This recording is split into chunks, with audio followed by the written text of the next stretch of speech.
Olá a todos os amigos que estão aqui assistindo o Eco na Estrada, aqueles que já são inscritos no nosso canal, também aqueles que estão assistindo, acompanhando agora pela primeira vez. Muito bem-vindos, é um prazer estar com vocês. E hoje eu vou contar uma coisa muito legal para vocês, que é a nossa próxima viagem, que será no local da imagem que está aqui ao fundo de mim aqui, ó. Aguenta aí que eu vou contar tudo para vocês logo depois do vídeo da abertura do canal.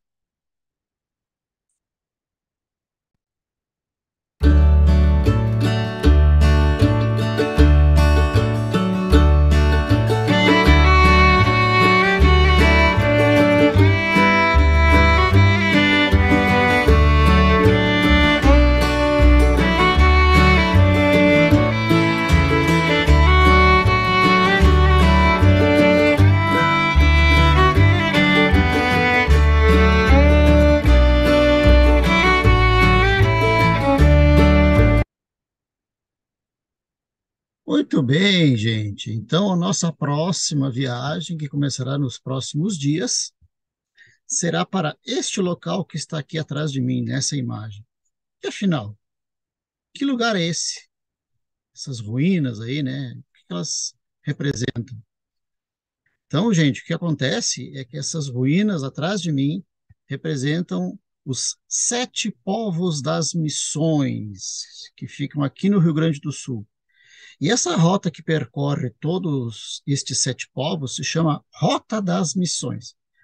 Só que para poder entender do porquê existem essas ruínas hoje, se elas existem como ruínas, é porque elas foram construídas e depois destruídas. O que que aconteceu? O que que se passou para existir essas ruínas aí? Para nós entendermos isso, a gente precisa voltar um pouquinho na história, né? Então, primeiramente, eu vou contar para vocês que a Rota das Missões, ela envolve aquilo que é comumente chamado de Sete Povos das Missões, que fica localizada no estado do Rio Grande do Sul, no sul do Brasil, né? E ela envolve sete povoamentos, que é Santo Ângelo Custódio, São João Batista, São Miguel das Missões, São Lourenço Mártir, São Luís Gonzaga, São Nicolau e São Francisco de Borja. Então, este é o roteiro que percorre esses sete povos, que será o roteiro que nós estaremos fazendo nos próximos dias com o nosso eco. Vocês podem ver que nesses pontinhos verdes aqui, ó, são as cidades, né, as principais cidades dessa rota, e, e onde tem essas casinhas, esses negocinhos marrons aqui, ó, esses predinhos, são as ruínas, né, que existem ainda hoje. Porque Santo Ângelo, que foi um dos povoamentos, a cidade foi construída em cima das ruínas, então elas praticamente quase desapareceram, né? O mesmo aconteceu com São Luís Gonzaga e São Borja. As cidades modernas foram construídas em cima das ruínas dessas reduções, então sobraram poucos vestígios. Já nas demais, que é São João Batista, São Miguel, São Lourenço e São Nicolau, existem ruínas hoje que é possível visitar, né, e conhecê-las. Para entender isso, gente, a gente tem que voltar um pouquinho na história do Brasil, tá? Para entender qual que foi a origem dessas ruínas. Então a gente estudou lá na história, né, que logo depois da descoberta da América, em 1492, por Cristóvão Colombo, Portugal e Espanha assinaram um tratado entre si, no ano de 1494, chamado Tratado de Tordesilhas, porque foi assinado nessa cidade espanhola de Tordesilhas. E esse tratado dizia que todas as terras que fossem descobertas até 370 léguas a oeste de Cabo Verde, das ilhas de Cabo Verde, seriam portuguesas, e as que fossem além das 370 milhas de Cabo Verde seriam da Espanha. Para nós entendermos isso, seria como se nós pegássemos hoje e traçássemos uma linha entre Belém, do Pará, até Laguna, em Santa Catarina. Então, todas as terras que tivessem a leste dessa linha, que vai de Belém a Laguna, seriam terras pertencentes a Portugal, E as terras que estão a oeste seriam terras pertencentes à Espanha. A gente pode notar que o Brasil hoje tem muito mais da metade, teria uns 65, 70% das suas terras que seriam originalmente da Espanha.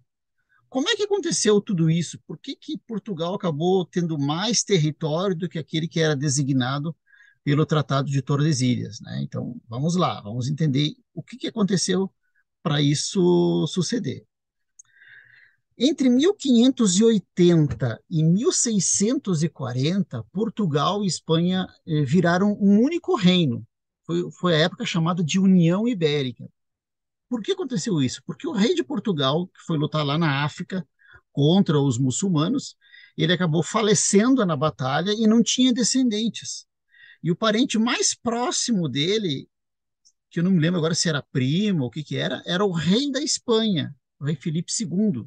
Então, o rei da Espanha, ele, digamos assim, requereu, né, ele pediu de ser herdeiro do trono de Portugal, porque ele era parente do falecido rei de Portugal. Então, o rei da Espanha acabou sendo o rei de Portugal e da Espanha durante 60 anos, que foi de 1580 a 1640. Então, nesse período, aconteceu a chamada União Ibérica. E justamente nesse período também foi a época que se desenvolveu no Brasil as chamadas entradas e bandeiras, os famosos bandeirantes, principalmente paulistas. Como o Brasil e Portugal, Portugal e Espanha era o único país, então deixou de existir essa linha de Tordesilhas. E os bandeirantes começaram a entrar para o sertão, né? E explorar essas novas terras, principalmente buscando índios para serem trazidos como escravos para trabalhar nas lavouras, mas também em busca de minas de ouro, pedras preciosas, de riquezas. Da mesma maneira que os portugueses bandeirantes fizeram essa investida para o oeste, os espanhóis também fizeram uma investida para o leste. E aqui nesse mapa, vocês podem notar essa linha vermelha que está aqui, ó. Essa linha vermelha mostra o avanço dos portugueses para o sul do Brasil, chegando aqui, ó, explorando toda essa costa, esse litoral do sul do Brasil, mas ainda sem fundar nenhuma cidade, somente fazendo explorações. E aqui na esquerda, o avanço dos espanhóis entrando nesse território que hoje seria o território do Rio Grande do Sul, atravessando o rio Uruguai, né, que hoje é a fronteira entre Brasil e Argentina. Eles atravessaram o rio Uruguai e chegaram no território que hoje é o Rio Grande do Sul. Então, tudo isso aconteceu durante essa época da União Ibérica. Um outro fato muito importante que acabou acontecendo no ano de 1680 foi a fundação de uma cidade aqui nas margens do Rio da Prata, na frente de Buenos Aires, fundada pelos portugueses, chamada Colônia do Sacramento. Então, o que que Portugal queria? Portugal queria expandir os seus domínios na América do Sul, no Brasil, e chegar como limite até o Rio da Prata. Então, todo esse território que seria hoje o Uruguai, ele acabaria sendo um território português. Os portugueses queriam avançar e chegar até o Rio da Prata. É lógico que os espanhóis não gostaram nada disso, então a cidade de Colônia do Sacramento ela foi, digamos assim, atacada diversas vezes. E só para vocês terem uma ideia, ela trocou de lado de Portugal para a Espanha 6 vezes. Então, os portugueses foram lá, fundaram, os espanhóis foram lá, atacaram, expulsaram os portugueses. Daí a pouco os portugueses voltaram de novo, os espanhóis foram lá, expulsaram eles de novo. Daí foi feito um acordo entre Portugal e Espanha, que os portugueses poderiam ficar ali, né? E os espanhóis começaram a atravessar, então, o Rio Uruguai, não os espanhóis soldados, mas os jesuítas, os padres jesuítas espanhóis, começaram a atravessar o Rio Uruguai e fundaram missões aqui, ó, essas chamadas reduções, que eu vou mostrar para vocês o que eram essas reduções. E o primeiro que atravessou essa fronteira aqui, né, esse Rio Uruguai, que chegou aqui nessa região oeste do Rio Grande do Sul, que a gente chama de região das missões, foi o padre Roque Gonçalves. O padre Roque Gonçalves era jesuíta e atravessou esse rio Uruguai no ano de 1626 e fundou diversas povoações, diversas reduções jesuíticas. Então, nós tínhamos esse conflito. Portugal, que estava lá no Rio da Prata, na colônia do Sacramento, e os jesuítas aqui na região das Missões, com as cidades e as reduções. É, Logo em seguida, dessa primeira fundação desses povos, os bandeirantes paulistas, principalmente aqueles que a gente estudou na escola, né, Raposo Tavares, Bartolomeu Dias, etc. e tal, eles fizeram expedições contra essas missões para capturar os índios, porque essas reduções, na verdade, eram nada mais eram do que aldeias construídas pelos espanhóis, com igrejas, com galpões e casas, onde os índios guaranis eram atraídos pelos padres, eram catequizados, eram, digamos assim, transformados em índios convertidos ao catolicismo, ao cristianismo, aprendiam todas as questões sobre a religião, o respeito, a ordem, aprendiam também a ler, escrever, a música, cultivavam a terra, e então esses índios eram considerados índios amansados, entre aspas, vamos dizer assim. E os bandeirantes então se aproveitaram, atacaram essas reduções e aprisionaram todos esses índios e os levaram como escravos para trabalhar nas lavouras de cana e na mineração, que acontecia lá em Minas Gerais e também no Nordeste. Então essas reduções foram destruídas nessa primeira etapa. Logo na sequência, que elas, poucos anos depois de construídas, elas foram destruídas. E durante 50 anos, aquele pedaço lá ficou abandonado. Os jesuítas fugiram, né, para o outro lado do Rio Uruguai, que eram terras espanholas, e os bandeirantes destruíram todos esses 7 povos nessa primeira fase da ocupação. Logo depois, não, 50 anos depois dessa primeira fase, os jesuítas novamente atravessaram o Rio Uruguai e aí fundaram, então, essas 7 povoações aqui, ó, que é São Miguel Arcanjo, São João Batista, São Lourenço Mártir, São Luís Gonzaga, Santo Ângelo Custódio, São Nicolau e São Francisco de Borja. Isso na década de 1680 e alguma coisa.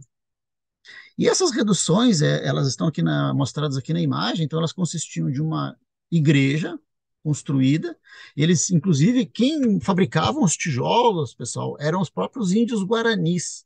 Então, eles tinham olarias, fabricavam os tijolos, construíam os prédios, né, que está a igreja. Inclusive, a primeira fundição da América Latina foi num desses povos, dessas reduções jesuíticas, onde os índios aprenderam a técnica da fundição, de fundir o minério de ferro para produzir o ferro fundido e fabricar os sinos das igrejas. Os sinos da igreja foram fundidos nas reduções. Aí depois tinha os alojamentos dos índios, dos padres, as escolas onde os índios aprendiam a ler, escrever, a música. Inclusive, se diz que essas povoações eram tão desenvolvidas que acabou criando uma certa inveja, digamos assim, né, entre os reinos de Portugal e Espanha, que não conseguiam tanto desenvolvimento como era no que havia nessas reduções aí. E outra coisa, os jesuítas, perdão, mantinham os índios sob rédea curta, tá? Eles tinham uma rotina rígida. Tinham que acordar às 6 da manhã, aí tomavam um café da manhã ou de jejum, aí tinha a primeira cerimônia religiosa do dia, aí depois eles iam para as escolas para aprender, né, a ler, escrever, todas as artes, aí tinha o almoço, à tarde eles iam para as lavouras, e ao final do dia tinha mais uma sessão de preces. E aos domingos, então, o dia era voltado só para atividades religiosas. Bom, isso estava indo dessa maneira, até que no ano de 1737, pessoal, os portugueses, para dar apoio à colônia do Sacramento, fundaram uma vila aqui na desembocadura do que hoje é conhecido como Lagoa dos Patos. E na época eles chamaram esse lugar, fundaram um forte, na verdade, ali, e eles chamaram o Forte de Jesus, Maria e José do Rio Grande. Porque quando eles chegaram ali na Barra de Rio Grande, onde desemboca a Lagoa dos Patos no oceano, eles pensaram que aquilo era um rio muito grande, por isso eles chamaram Rio Grande do Sul. E aí foi a origem do nome do estado, interessante, né? Então, esse forte de Jesus Maria e José de, do Rio Grande do Sul foi a primeira vila fundada no estado pelos portugueses para apoiar a colônia do Sacramento. E aqui continuavam os sete povos das missões, né? Pelos colonizados e tal, pelos jesuítas. Muito bem. No ano de 1750, Portugal e Espanha assinaram um tratado, chamado Tratado de Madrid, para tentar resolver de uma vez por todas essa pendenga, essa disputa de terras no sul do Brasil. Esse tratado foi chamado Tratado de Madrid e ele estabeleceu o seguinte: que Portugal iria ceder, iria doar a colônia do Sacramento para os espanhóis, e em troca, os espanhóis iriam doar esses sete povos das missões para os portugueses. Então, os portugueses passariam a tomar posse dos sete povos das missões, seriam terras portuguesas, e da Espanha tomaria posse da colônia do Sacramento, que passaria a ser um território espanhol. Tá? Quando esse tratado foi assinado, obviamente, logo chegou ao comunicado até essas reduções, esses aldeamentos dos sete povos, das missões, que eram, lembremos bem, feito e organizado por jesuítas espanhóis. Então, ali se falava espanhol, eles eram súditos do rei da Espanha, era um território submisso às leis da Espanha, mas ele passaria a ser de Portugal. Então, eles receberam um ultimato que em 6 meses eles teriam que desocupar toda aquela área, aquelas missões, e teriam que passar para o outro lado do Rio Uruguai, onde hoje é território argentino, que naquela época era território espanhol, para eles, né, voltarem para a terra da Espanha. Os jesuítas, como eles eram, digamos assim, submissos, né, à autoridade, eles aceitaram, vamos nos transferir para o outro lado, vamos nos mudar. Porém, os índios, alguns índios guaranis, eles se rebelaram. Como? Nós vamos abandonar tudo que a gente construiu aqui, as igrejas, abandonar essa terra onde a gente nasceu, que é nossa, e passar para um outro lado? Como? De que jeito? E aí, então, houve uma revolta contra essas ordens, desse acordo entre Portugal e Espanha. E por causa disso, então, os exércitos unidos de Portugal e Espanha resolveram atacar esses sete povos das missões, né, para que eles fossem anexados por Portugal. E os índios, então, se organizaram, né, para tentar combater aos portugueses e os espanhóis. E aí houve, então, uma grande batalha naquela região onde é mais ou menos a cidade de São Gabriel, onde se encontraram, então, os índios guaranis lutando contra esse exército de Portugal e Espanha. E aí, gente, foi um massacre. Por quê? Porque os índios lutavam de arco e flecha e tal, e espanhóis e portugueses tinham canhões, tinham armas de fogo e estavam muito mais equipados.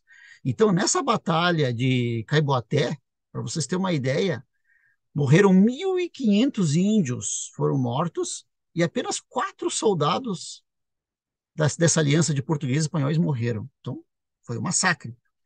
E essa batalha ela foi comandada por um cacique que se chamava Cepé Tiaraju. E dele é aquela famosa frase que ele disse no início da batalha: essa terra tem dono, como se fosse, né, os índios guaranis os donos da terra. Então, com esse massacre que houve, né, Cepé Tiaraju morreu nesse massacre, e o sucessor dele, que foi o Nicolau Ninguiru, um outro cacique, continuou combatendo contra os espanhóis, mas também morreu na batalha.